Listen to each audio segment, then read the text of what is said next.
समस्त को NM education YouTube channel को स्वागत जनावि पिलाने यह पूर्वर तुम क्लास 8 संस्कृत रो फर्स्ट एवं सेकंड चैप्टर पढ़ी सारी सहित क्वेश्चन आंसर कर सारी जो मैंने वीडियो देखी ना प्लेलिस्ट अच्छी से देखिपर। आज चल तुम तृतीय पाठ यह आम अध्ययन करवा सहित यह बुझा तार ग्रामर जाना। देख पाठर नाम है कोरुक कोरुक कोरुक। एटा जदि संधि विच्छेद करदेबा कह युक्त अरुक कोरुक कह अरुक अरुक माने स्वस्थ बा निरोगी। तेबे किए निरोगी से विषय रे एई पाठरे बुझा जाइछि। आमे निजर दैनंदिन जीवन रे कौन कौन नियम पालन कले किपरि आमे आमर आहार नियम पालन कले आमे स्वस्थ रही पारिबा निरोग रही पारिबा से विषय रे एई पाठरू आमे जानिबा। आ पाठ को ना आमे जेते बेले भी पढुछु सेथिरु जहा किछि शिक्षा मिलुछि ताकू आमे आमर जीवन रे लगेबा उचित। बुझिला? तो देखो पाठर नाम हैला कोरुक कोरुक कोरुक। तो प्रथमे एटी झियोटी अछि से कहूची अम्ब महति बुभुक्षा बाधते शीघ्रं भोजनं परिवेशयतु। माता महति बुभुक्षा बहुत भोक लागुछि शीघ्रं भोजनं परिवेशयतु शीघ्र भोजन परिवेषण कर शीघ्र भोजन दियो। के कहूची ए झियोटा कहूची। तापरे तार माँ कौन कहउचंदी वत्से भोजनम अत्युष्णमस्ति किंचित प्रतीक्षस्व। हे झियो एटा संबोधन अछि। हे झियो भोजन अति उष्णम अति गरम अछि किछि समय प्रतीक्षा कर किछि समय अपेक्षा कर तांकर झियो को कहउचंती। तापरे झियो कौन कहउची उष्णं भोजनम किमर्थम न ददाति गरम भोजन काहे कि देउना हो। तापरे झियोर बापा तापरे कहउचंती एठी वत्से मुखे दाह भवेत। अरे झियो मुह पोड़ी जीवो गरम भोजन खाइले मुह पोड़ी जीवो तो जीभ जली जीवो। अपिच अत्युष्णं भोजनम हितकरम न भवति आउ मध्य अति गरम भोजन देह पाई हितकर नुहे इति आयुर्वेदस्य उपदेशः। यह आयुर्वेदर उपदेश अटे। आयुर्वेद रे लेखा जाइछि अति गरम भोजन खाइबा अनुचित। तापरे एठी तांकर पुआ भी आसी अम्ब आयुर्वेदे बहवः आहार नियमाः सन्ति इति अस्माकं शिक्षकः अपि बोधयति। माता आयुर्वेद रे बहुत आहार नियम अछि बोली आमर शिक्षक मध्य बुझांती। आयुर्वेद रे विभिन्न खाद्यर नियम अछि बोली आमर शिक्षक मध्य बुझांती। तापरे तांको मां कोन कहउचंदी सत्यम उक्तम वत्स सत कहिलु पुत्र आहार विषय एक रोचक प्रसंग अस्ति। आहार विषय रे भोजन विषय रे गोटिए रोचक प्रसंग अछि। युवाम इच्छथ चेत श्रावयामि। तुमे दुहे जदि सुनिबा को चाहुछ ताहेले मु सुनाइबी हैला। एठारे युवाम त्वम युवाम तुमे दुहे के ए पिलाउ ए झोटा। तापरे झियो कौन कहउची अस्तु अम्ब ठीक अछि माँ। एटा देखो अस धातुरु आसी लोड लकार अस्तु अस्तु अम्ब ठीक अछि माँ। यावत भोजनम भोक्तुम योग्यं भवति जे पर्यंत भोजन खाइबार योग्य होइजिवो माने टिके ठंडा होइजिवो तावत तम श्रावयतु से पर्यंत तुमे से कहानी को सुनाई दियो। अस्तु श्रूयताम। तापरे माँ कहउचंदी ठीक अछि सुनो। तापरे स्टोरी आरंभ हो गला हैला। आ पिला माने तुम साहित्य विषय मध्य क्वेश्चन आंसर तुम मैंने प्लेलिस्ट पाइब सेठू चेक कर नब। देख भारतवर्षे वैद्याः विभिन्नानां व्याधीनां शमनं कथं कुर्वन्ति इति ज्ञातुं पुरा भगवान् धन्वन्तरिः मनोहरं सुखरूपं धृत्वा प्रतिग्रामम् अभ्रमत्। पढ़ुथिबा समय जो शब्द गुड़िक तुमको कठिन लागिबो तुम्हें खातारे लिखिदेव पाखरे खाता रखिथा। ओके भारतवर्षे वैद्याः भारतवर्ष रे वैद्य माने जो माने चिकित्सा करती से माने हेले वैद्य। तो भारतवर्ष रे वैद्य माने विभिन्न ରୋଗର କେମିତି ଚିକିତ୍ସା କରୁଛନ୍ତି, ବିଭିନ୍ନ ରୋଗକୁ କେମିତି ଦୂର କରୁଛନ୍ତି ବୋଲି ଜାଣିବାକୁ, ଜ୍ଞାତୁମାନେ ଜାଣିବାକୁ ପୂର୍ବେ ଭଗବାନ ଧନ୍ୱନ୍ତରୀ ଅତି ସୁନ୍ଦର ସ୍ୱରୂପ ଧାରଣ କରି ପ୍ରତି ଗ୍ରାମରେ ଭ୍ରମଣ କଲେ। ହେଲା, ତ ଭାରତବର୍ଷରେ ବୈଦ୍ୟମାନେ ବିଭିନ୍ନ ରୋଗକୁ କେମିତି ଦୂର କରୁଛନ୍ତି, କେମିତି ଚିକିତ୍ସା କରୁଛନ୍ତି ବୋଲି ଜାଣିବା ପାଇଁ ପୂର୍ବେ ଭଗବାନ ଧନ୍ୱନ୍ତରୀ ମନୋହର ସୁନ୍ଦର ସ୍ୱରୂପ ଧାରଣ କରି ପ୍ରତି ଗ୍ରାମରେ ଭ୍ରମଣ କଲେ। ଧନ୍ୱନ୍ତରୀ କିଏ? ଧନ୍ୱନ୍ତରୀ ହେଉଛନ୍ତି ଆୟୁର୍ବେଦ ଚିକିତ୍ସାର ଦେବତା। ଭ୍ରମଣକାଲେ ସହ ବହୂନାଂ ପ୍ରଖ୍ୟାତ ବୈଦ୍ୟାନାଂ ଭବନ ପାର୍ଶ୍ୱସ୍ଥେ ବୃକ୍ଷେ ଉପବିଶ୍ୟ କୋରୁକ୍ କୋରୁକ୍ କୋରୁକ୍ ଇତି ଧ୍ୱନିମ୍ ଅକରୋତ୍। ଭ୍ରମଣ ସମୟରେ ସେ ବହୁତ ପ୍ରଖ୍ୟାତ ବୈଦ୍ୟ, ଯେଉଁମାନଙ୍କର ନାଁ ଅଛି ସେମିତି ବୈଦ୍ୟମାନଙ୍କର ଭବନ ପାର୍ଶ୍ୱସ୍ଥେ, ତାଙ୍କ ଘର ନିକଟରେ ଥିବା ବୃକ୍ଷେ ଉପବିଶ୍ୟ, ଗଛରେ ବସି କୋରୁକ୍ କୋରୁକ୍ କୋରୁକ୍ ଏମିତି ଧ୍ୱନି ମକର, ଏମିତି ଶବ୍ଦ କଲେ। ହେଲା, ଯେତେବେଳେ ସେ ଭ୍ରମଣ କରୁଥିଲେ ସେ ବହୁତ ପ୍ରଖ୍ୟାତ ବୈଦ୍ୟମାନଙ୍କର ଘର ପାର୍ଶ୍ୱରେ ଥିବା, ଘର ପାଖରେ ଥିବା ଗଛ ଉପରେ ବସି କୋରୁକ୍ କୋରୁକ୍ କୋରୁକ୍ ବୋଲି ସେ ଶବ୍ଦ କଲେ। କିନ୍ତୁ ଖଗସ୍ୟ କୋରୁକ୍ ଇତି ଶବ୍ଦଂ ପ୍ରତି କସ୍ୟାପି ଅବଧାନମ୍ ନାସିତ୍, ନ ଯୁକ୍ତ ଆସିତ୍ ନାସିତ୍। କିନ୍ତୁ ସେହି ଖଗ, ଖଗ ମାନେ ପକ୍ଷୀ, ପକ୍ଷୀର କୋରୁକ୍ ଯେଉଁ ଶବ୍ଦ ଥିଲା ସେହି ଶବ୍ଦ ପ୍ରତି କାହାରି ଧ୍ୟାନ ନଥିଲା। କୌଣସି ବୈଦ୍ୟ ତାଙ୍କର ଶବ୍ଦ ପ୍ରତି କର୍ଣ୍ଣପାତ କରିନଥିଲେ, ଧ୍ୟାନ ଦେଇନଥିଲେ। ଅନ୍ତେ ସହ ବୈଦ୍ୟସ୍ୟ ବାଗ୍ଭଟ୍ଟସ୍ୟ କୁଟୀର ସମୀପଂ ଗତବାନ୍। ପରିଶେଷରେ ସେ ବାଗ୍ଭଟ୍ଟ ନାମକ ବୈଦ୍ୟଙ୍କ କୁଡ଼ିଆ ନିକଟକୁ ଗଲେ। କିଏ ଗଲେ? ଧନ୍ୱନ୍ତରୀ, ଯିଏକି ସ୍ୱରୂପ ଧାରଣ କରିଥିଲେ। ତତ୍ର ବିଶାଲେ ପ୍ରାଙ୍ଗଣେ ସ୍ଥିତଂ ପୁଷ୍ପତରୁମ୍ ଆରୁହ୍ୟ ସୁମଧୁର ସ୍ୱରେଣ କୋରୁକ୍ କୋରୁକ୍ କୋରୁକ୍ ଇତି ଶବ୍ଦଂ ଅକରୋତ୍।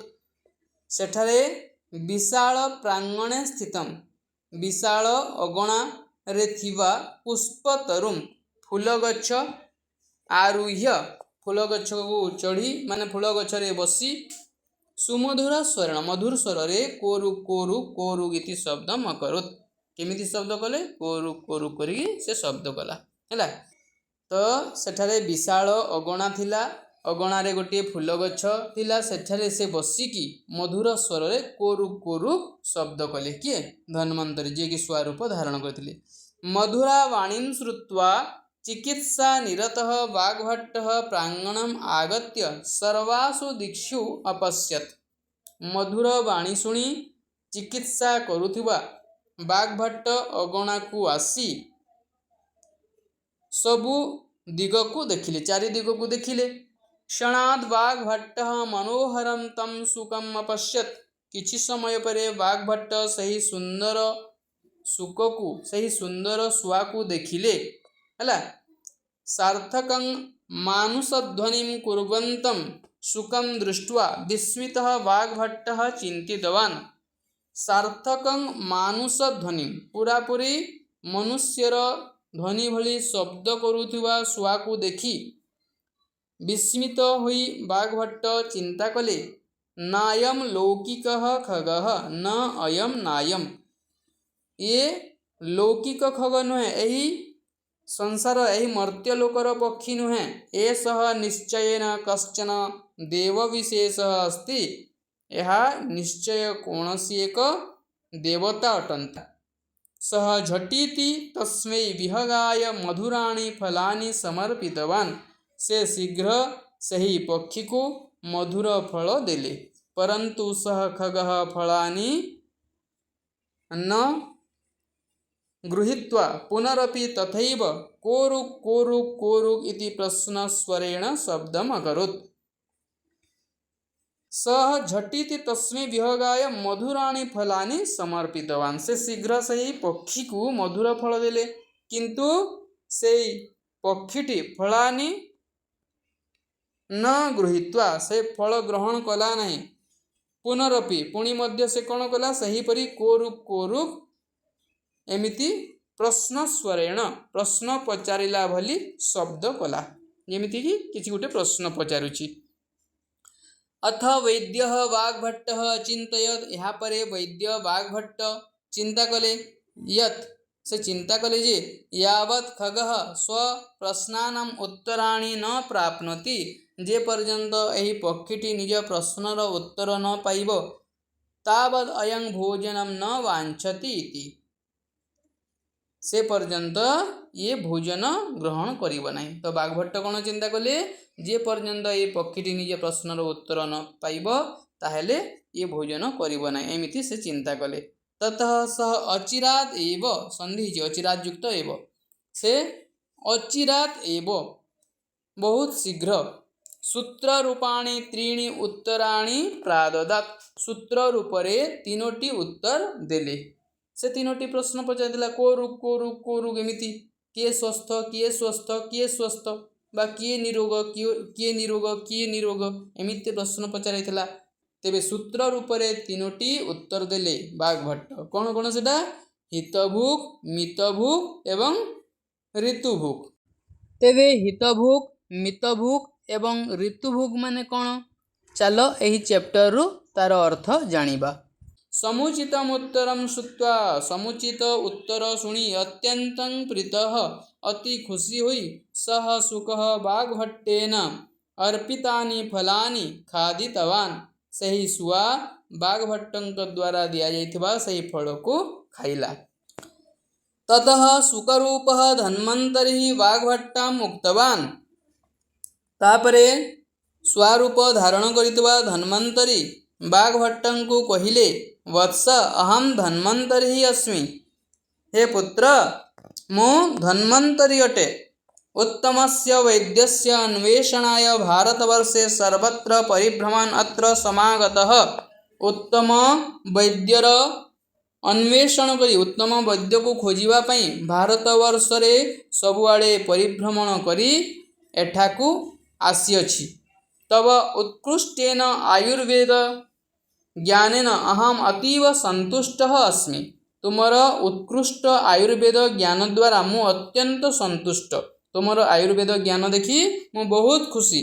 त्वम अवश्यमेव आयुर्वेद अष्टांग विचार सारभूतम तंत्रं विरचयेहे तुम्हें निश्चय आयुर्वेद अष्टांग विचार सारभूत तंत्र रचना करिवो। एई पुस्तकटा तुम्हें निश्चय रचना करिवो कौन आयुर्वेद अष्टांग विचार सारभूतम तंत्रम। एतदुक्त्वा सह अंतर्हितः यह कही से अंतर्ध्यान होइगले माने उभई गले।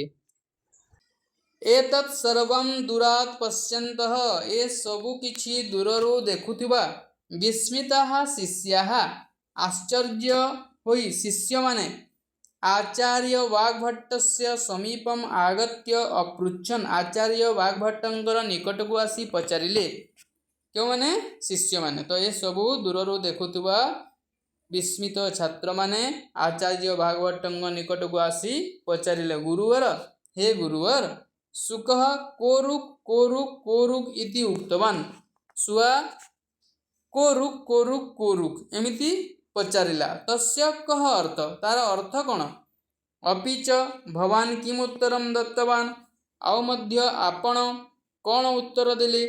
तदा वाग्भट्टः छात्राणां जिज्ञासाम् उपशमयन् तापरे वाग्भट्ट छात्र मानकर जिज्ञासा को शांत करिबा पई कथयति कहिले छात्रः शृणुत हे छात्र माने शुण एषः सुखः वदति यत् एई सुआटा कहूछि जे कह अरुक किए स्वस्थ अर्थात कह स्वस्थ निरोग वा वर्तते किए स्वस्थ बा निरोग अटे तदा मया उक्तम तापरे मु कहिली यह हितभुक मितभुक ऋतुभुक च जे हितभुक मितभुक एवं ऋतुभुक से ही निरोग बोली मु कहिली।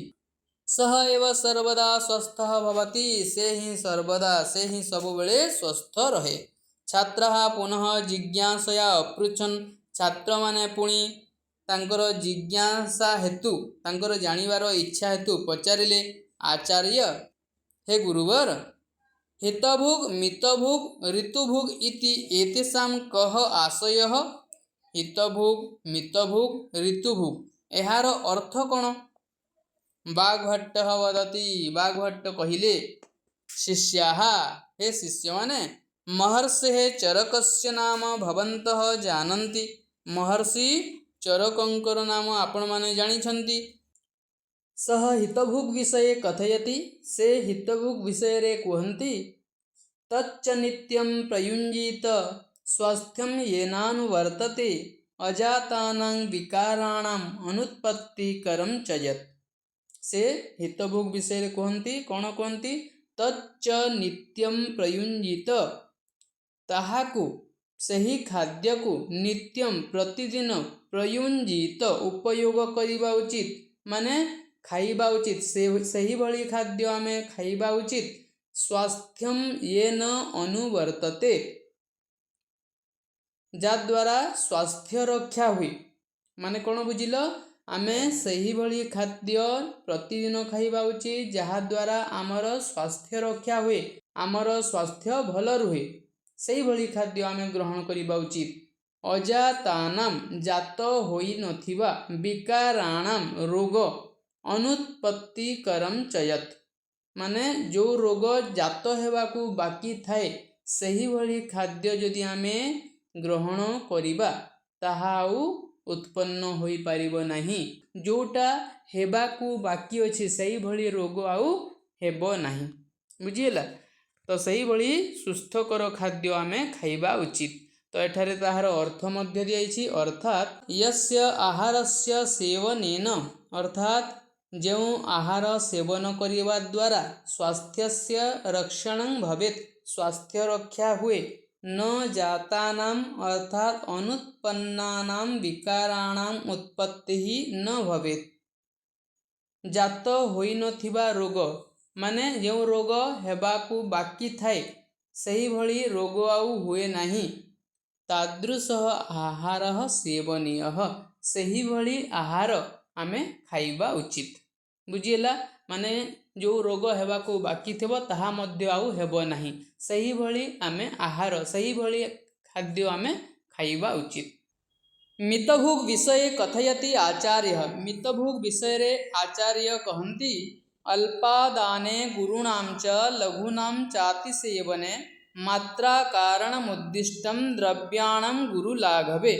अल्प आदाने अल्प ग्रहण करिबा द्वारा गुरूणाम गरिष्ठ खाद्य मध्य सुपाच्य होइथाय माने हजम होई जाइथाय। गरिष्ठ खाद्य माने कोन जेमिति माछ मांस घिओरे तयारी जिनिस हला एई सब हुची गरिष्ठ खाद्य। तो अल्प ग्रहण कले गरिष्ठ खाद्य मध्य हजम होई जाइथाय। एवं लघुनाम च अति सेवने जोटा लघुनाम माने जोटा हजम जल्दी हुए से भली खाद्य एटा तो हजम हुए बोली कि आमे जदि बहुत खाइदेबा ताहेले ताहा मध्य हजम हेबो नाही। बुझिला तेणु करी गरिष्ठ खाद्य जदि आमे कम परिमाण रे खाऊ ताहा मध्य हजम होई जिवो एवं लघिष्ठ खाद्य आमे बहुत खाइदेले मध्य ताहा हजम हेबो नाही। तेणु करी आमे मात्रा कारणम उद्दिष्ट मात्रा अनुसारे जेतिकी आवश्यक सेतिकी आमे खाइबा उचित। द्रव्याणाम गुरु लाघवे गरिष्ठ किंबा लघिष्ठ खाद्य आमे मात्रा अनुसारे खाइबा उचित। जे कोनोसी खाद्य भी हो आमे जेतिकी आवश्यक सेतिकी ही खाइले आमर देह भल रुहे। तार अर्थ भी देइछि अर्थात गरिष्ठ द्रव्याणि अपि अल्पमात्रं सेवनेन गरिष्ठ द्रव्य गुरु द्रव्य जोटा जल्दी हजम हुए नहीं से भली द्रव्य अल्पमात्र सेवन करिबा द्वारा अल्प खाइबा द्वारा सुपाच्यानि भवन्ति ताहा सुपाच्य होइथाय हजम होइथाय। लघु द्रव्याणि चापि अतिमात्रं सेवनेन हानिकराणि जायन्ते एवं लघु द्रव्य जोटा जल्दी हजम हुए ताहा मध्य जदि आमे बहुत मात्रा रे खाइबा ताहेले ताहा आम शरीर पई क्षतिकारक अटे ताहा शीघ्र हजम हुए नहीं। अतः मात्रानुसारमेव खादितव्यम एणु मात्रा अनुसारे आमे खाइबा उचित। एवमेव ऋतुभुग् विषय उच्यते एहिपरि ऋतुभुग् विषय रे कुहा जाइछि। कोन कुहा जाइछि तस्या शीताद्याद् आहाराद् बलं वर्णश्च वर्धते तस्यर्तु सात्व्यं विदितं चेष्टाहार व्यपाश्रयम्।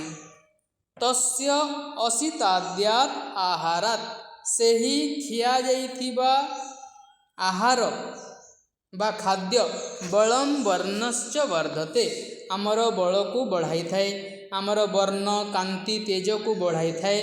କିଭଳି ଖିଆଯାଇଥିବା ଆହାର? ତସ୍ୟର୍ତୁ ସାତ୍ମ୍ୟଂ ବିଦିତଂ ଚେଷ୍ଟାହାର ବ୍ୟପାଶ୍ରୟମ୍। ଋତୁ ଅନୁସାରେ ଆମେ ଯଦି ଖାଦ୍ୟଦ୍ରବ୍ୟ ଗ୍ରହଣ କରିବା ତାହା ଆମର ବଳକୁ ବଢ଼ାଇଥାଏ, ବର୍ଣ୍ଣକୁ ବଢ଼ାଇଥାଏ, ରୂପ କାନ୍ତି ତେଜକୁ ବଢ଼ାଇଥାଏ। ଋତୁ ଅନୁଯାୟୀ ମାନେ କ'ଣ ପିଲାମାନେ? ଆମର 6ଗୋଟି ଋତୁ ଅଛି। କ'ଣ କ'ଣ? ଗ୍ରୀଷ୍ମ, ବର୍ଷା, ଶରତ, ହେମନ୍ତ, ଶୀତ ଏବଂ ବସନ୍ତ। ତେବେ ଭିନ୍ନ ଭିନ୍ନ ଋତୁରେ ଭିନ୍ନ ଭିନ୍ନ ପନିପରିବା ଚାଷ ହୁଏ, ଭିନ୍ନ ଭିନ୍ନ ଫଳ ଚାଷ ହୁଏ। ତେବେ ଯେଉଁ ଋତୁରେ ଯେଉଁ ପନିପରିବା କିମ୍ବା ଫଳ ହୁଏ ଆମେ ସେହି ଋତୁରେ ସେହି ପନିପରିବା ଫଳ ସେବନ କରିବା, ଗ୍ରହଣ କରିବା, ତାହେଲେ ଆମର ଦେହ ଭଲ ରହିବ। ଆଜିକାଲି କ'ଣ ହେଉଛି ନା ସବୁ ପ୍ରକାର ଖାଦ୍ୟ, ସବୁ ପ୍ରକାର ପନିପରିବା ଫଳ ତୁମେ ସବୁ ଋତୁରେ ପାଇପାରିବ। ବିଭିନ୍ନ ପ୍ରକାର ଔଷଧ ପ୍ରୟୋଗ କରିକି ଚାଷୀମାନେ ବିକ୍ରୟ ଉଦ୍ଦେଶ୍ୟରେ, ବ୍ୟବସାୟ ଉଦ୍ଦେଶ୍ୟରେ ବହୁତ ପ୍ରକାର ପନିପରିବା ଫଳ ଉତ୍ପାଦନ କରୁଛନ୍ତି। କିନ୍ତୁ ଆମେ ଜାଣିବା କଥା ଯେ ଋତୁ ଅନୁଯାୟୀ ଯେଉଁ ଫଳ ପନିପରିବା ଚାଷ ହୁଏ ସେହି ଋତୁରେ ସେହି ଫଳ କିମ୍ବା ପନିପରିବାକୁ ଆମେ ଖାଇବା ଉଚିତ, ତାହେଲେ ଆମର ଦେହ ଭଲ ରହିବ। ଏବଂ ଯେଉଁ ଋତୁରେ ଯେଉଁଟା ମିଳିବା କଥା ନୁହଁ କିନ୍ତୁ ଯଦି ମିଳୁଛି ତୁମେ ଜାଣିଥିବ ସେଇଟା ବିଷ, ବୁଝିହେଲା? ସେଇଟା ସାର ପ୍ରୟୋଗ କରି, ଔଷଧ ପ୍ରୟୋଗ କରିକି ତାହା ଉତ୍ପାଦନ କରାଯାଇଛି ଏବଂ ସେଇଟା ଖାଇଲେ ଆମ ଦେହ ଅସୁସ୍ଥ ହେବ। ତେଣୁକରି ଋତୁ ଅନୁସାରେ ଆମେ ବିଭିନ୍ନ ଖାଦ୍ୟଦ୍ରବ୍ୟ ଗ୍ରହଣ କରିବା। ତାର ଅର୍ଥ ମଧ୍ୟ ଦେଇଛି ଏଠି, ଅର୍ଥାତ୍ ଗ୍ରୀଷ୍ମ, ବର୍ଷା, ଶରତ, ଶିଶିର, ହେମନ୍ତ, ବସନ୍ତ ଚେତି ଷଡ୍ ଋତବଃ ସନ୍ତି। ଗ୍ରୀଷ୍ମ, ବର୍ଷା, ଶରତ, ଶିଶିର, ହେମନ୍ତ, ବସନ୍ତ ଏଇଭଳି 6ଗୋଟି ଋତୁ ଅଛି। ୟଃ ପୁରୁଷଂ ଋତୂନାମ୍ ଅନୁକୂலம் ସ୍ୱାସ୍ଥ୍ୟପ୍ରଦମ୍ ଆହାର ସେବନମ୍ ଜାନାତି। ଯେଉଁ ପୁରୁଷ ଋତୁ ଅନୁସାରେ ଅନୁକୂଳ ସ୍ୱାସ୍ଥ୍ୟପ୍ରଦ ଆହାର ସେବନ କରିବା ଜାଣିଛି, ତଦନୁସାରମ୍ ଆଚରଣଂ ଚ କରୋତି, ସେହିଭଳି ସେ ଆଚରଣ ମଧ୍ୟ କରେ। ମାନେ ତାର ସ୍ୱାସ୍ଥ୍ୟାବସ୍ଥା ଭଲ ଥିବା ଯୋଗୁଁ ତାର ବ୍ୟବହାରରେ ମଧ୍ୟ ପରିବର୍ତ୍ତନ ହୋଇଥାଏ, ତାର ଦେହ ସୁସ୍ଥ ରହିଥାଏ। ତସ୍ୟ ଜନସ୍ୟ ଅସିତମ୍, ସେହି ଜନର ଅସିତମ୍, ଅସିତମ୍ ମାନେ କ'ଣ? ଭୁକ୍ତମ୍ ପୀତମ୍ ଚ, ଯାହା ଖିଆଯାଇଛି କିମ୍ବା ପିଆଯାଇଛି, ସେହି ଲୋକ ଯାହା ଖାଇଛି କିମ୍ବା ପିଇଛି, ସର୍ବମପି ବଳବର୍ଦ୍ଧକମ୍, ସବୁକିଛି ବଳବର୍ଦ୍ଧକ ଅଟେ। ବର୍ଣ୍ଣ କାନ୍ତିଜନକମ୍, ବର୍ଣ୍ଣ ରୂପ ତେଜକୁ ବଢ଼ାଇଥାଏ। ସୁଖବର୍ଦ୍ଧକମ୍, ସୁଖବର୍ଦ୍ଧକ ଅଟେ। ଆୟୁବର୍ଦ୍ଧକମ୍ ଚ ଭବତି, ଏବଂ ଆୟୁବର୍ଦ୍ଧକ ହୋଇଥାଏ। କ'ଣ? ଋତୁ ଅନୁଯାୟୀ ଆମେ ଯଦି କୌଣସି ଖାଦ୍ୟ ଗ୍ରହଣ କରିବା ସେହି ଖାଦ୍ୟର ପ୍ରଭାବରୁ ଆମର ବଳ ବଢ଼ିଥାଏ, ରୂପ କାନ୍ତି ତେଜ ବଢ଼ିଥାଏ, ସୁଖ ଆମର ବଢ଼ିଥାଏ, ଆମେ ସୁଖୀ ରହିଥାଉ। କାହିଁକିନା ଦେହ ଆରୋଗ୍ୟ ହେଲେ ନିଶ୍ଚିତ ରୂପେ ଆମେ ସୁଖରେ ରହିବା। ଆୟୁ ବଢ଼ିଥାଏ, ଆମର ଆୟୁଷ ବଢ଼ିଥାଏ, ବୁଝିଲା? ଅତଃ ଋତୁ ଅନୁସାରମ୍ ଭୋକ୍ତବ୍ୟମିତି, ଏଣୁକରି ଋତୁ ଅନୁସାରେ ଆମେ ଖାଇବା ଉଚିତ। ନିୟମିତ ରୂପେଣ ସମୟାନୁସାରମ୍ ସାତ୍ୱିକଂ ଭୋଜନମ୍ ଆବଶ୍ୟକମିତି ଋତୁଃ ପଦେନ ଜ୍ଞାୟତେ। ନିୟମିତ ରୂପରେ ମାନେ ପ୍ରତିଦିନ ସମୟ ଅନୁସାରେ ସାତ୍ୱିକ ଭୋଜନ ଆବଶ୍ୟକ ବୋଲି ଋତୁଃ ପଦରୁ ଜଣାଯାଏ। ଆମେ ଯେତେବେଳେ ବି ଖାଦ୍ୟ ଖାଉନା ନିୟମିତ ପ୍ରତିଦିନ ଖାଦ୍ୟ ଖାଇବା, ତା ସହିତ ସମୟ ଅନୁସାରେ। କେଉଁଦିନ 12 ବଜେ ଖାଉଛୁ, କେଉଁଦିନ 1 ବଜେ, କେଉଁଦିନ 2 ବଜେ, ଏମିତି ଖାଇଲେ ଆମର ଦେହ ଅସୁସ୍ଥ ହୋଇଯିବ। ଗୋଟିଏ ସମୟ ରଖିବା, 12ଟାରେ ଖାଉଛୁ ମାନେ ସେଇ 12ଟା 12:30 ଭିତରେ ଖାଇଦେବା ହିଁ ଠିକ୍।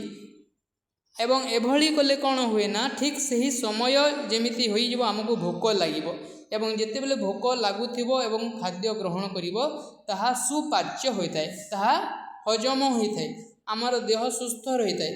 ତେଣୁ ନିୟମିତ ରୂପରେ ଏବଂ ସମୟ ଅନୁସାରେ ସାତ୍ୱିକ ଭୋଜନ ଖାଇବା ଉଚିତ।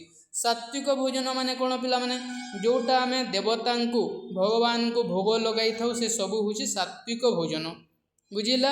ଆଉ ମାଛ ମାଂସ ଏସବୁ ହେଉଛି ତାମସିକ ଭୋଜନ। ତେଣୁକରି ନିୟମିତ ରୂପରେ ଏବଂ ସମୟ ଅନୁସାରେ ସାତ୍ଵିକ ଭୋଜନ ଆବଶ୍ୟକ ବୋଲି ଋତୁଭୁକ୍ ପଦରୁ ଜଣାଯାଏ।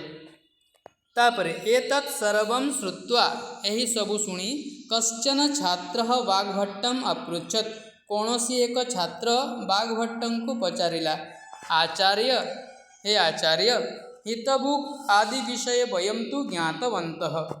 ହିତଭୁକ୍ ଆଦି ମାନେ ହିତଭୁକ୍, ମିତଭୁକ୍ ଏବଂ ଋତୁଭୁକ୍ ବିଷୟରେ ଆମେ ତ ଜାଣିଲୁ, କିନ୍ତୁ କିମ୍ ସହ ଶୁକଃ ସନ୍ତୁଷ୍ଟଃ ଅଭବତ୍, କିନ୍ତୁ କ'ଣ ସେ ଶୁଆ ସନ୍ତୁଷ୍ଟ ହେଲା? ତଦା ବାଗ୍ଭଟ୍ଟଃ ଶୁକସ୍ୟ ରହସ୍ୟମ୍ ଉକ୍ତବାନ୍, ତାପରେ ବାଗ୍ଭଟ୍ଟ ସେହି ଶୁଆର ରହସ୍ୟକୁ କହିଲେ। ପ୍ରିୟ ଶିଷ୍ୟାଃ, ହେ ପ୍ରିୟ ଶିଷ୍ୟମାନେ, ଅୟଂ ବିହଗଃ ନ ସାମାନ୍ୟ ବିହଗଃ, ଏହି ପକ୍ଷୀ ସାମାନ୍ୟ ପକ୍ଷୀ ନୁହେଁ, ଅପିତୁ ଆଉ ମଧ୍ୟ ଆୟୁର୍ବେଦସ୍ୟ ପୂଜ୍ୟଃ ଦେବଃ ଭଗବାନ ଧନ୍ୱନ୍ତରୀ, ଆୟୁର୍ବେଦର ପୂଜ୍ୟ ଦେବତା ଭଗବାନ ଧନ୍ୱନ୍ତରୀ ଅଟନ୍ତି। ଯେଉଁ ଶୁଆ ରୂପରେ ପକ୍ଷୀ ଥିଲା ତାହା କିଏ? ଭଗବାନ ଧନ୍ୱନ୍ତରୀ, ଯିଏକି ଆୟୁର୍ବେଦର ପୂଜ୍ୟ ଦେବତା ଅଟନ୍ତି। ସ ଏବ ସ୍ୱୟଂ ଶୁକରୂପେଣ ଅତ୍ର ଆଗଚ୍ଛତ୍, ସେ ହିଁ ସ୍ୱୟଂ ଶୁଆ ରୂପରେ ଏଠାକୁ ଆସିଥିଲେ। अस्माकं कृते संक्षेपेण स्वास्थ୍ୟରକ୍ଷଣାୟ ସୂତ୍ରରୂପେଣ ସନ୍ଦେଶଂ ଚ ପ୍ରଦତ୍ତବାନ୍, ଆମ୍ଭମାନଙ୍କ ପାଇଁ ସଂକ୍ଷେପରେ ସ୍ୱାସ୍ଥ୍ୟ ରକ୍ଷା ପାଇଁ ସୂତ୍ର ରୂପରେ ସନ୍ଦେଶ ବା ବାର୍ତ୍ତା ଦେବାକୁ ସେ ଆସିଥିଲେ। ଭବନ୍ତଃ ଆପି ଶୃଣ୍ୱନ୍ତୁ ସ୍ମରନ୍ତୁ ଚ, ଆପଣମାନେ ମଧ୍ୟ, ତୁମେମାନେ ମଧ୍ୟ ଶୁଣ ଏବଂ ସ୍ମରଣ କର, ମନେ ରଖ। ବ୍ୟାୟାମଃ ପ୍ରାତରୁତ୍ଥାୟ ନିତ୍ୟଂ ଦନ୍ତ ବିଶୋଧନମ୍ ସ୍ୱଚ୍ଛ ଜଲେନ ସୁସ୍ନାନମ୍ ବୁଭୁକ୍ଷାୟାଞ୍ଚ ଭୋଜନମ୍। ବ୍ୟାୟାମଃ ପ୍ରାତରୁତ୍ଥାୟ, ସକାଳୁ ଉଠି ଆମେ ବ୍ୟାୟାମ କରିବା ଉଚିତ। ନିତ୍ୟଂ ଦନ୍ତ ବିଶୋଧନମ୍, ପ୍ରତିଦିନ ଆମେ ଦାନ୍ତ ସଫା କରିବା ଉଚିତ, ବ୍ରଶ କରିବା ଉଚିତ। ସ୍ୱଚ୍ଛ ଜଲେନ ସୁସ୍ନାନମ୍, ସ୍ୱଚ୍ଛ ଜଳରେ ଆମେ ସ୍ନାନ କରିବା ଉଚିତ।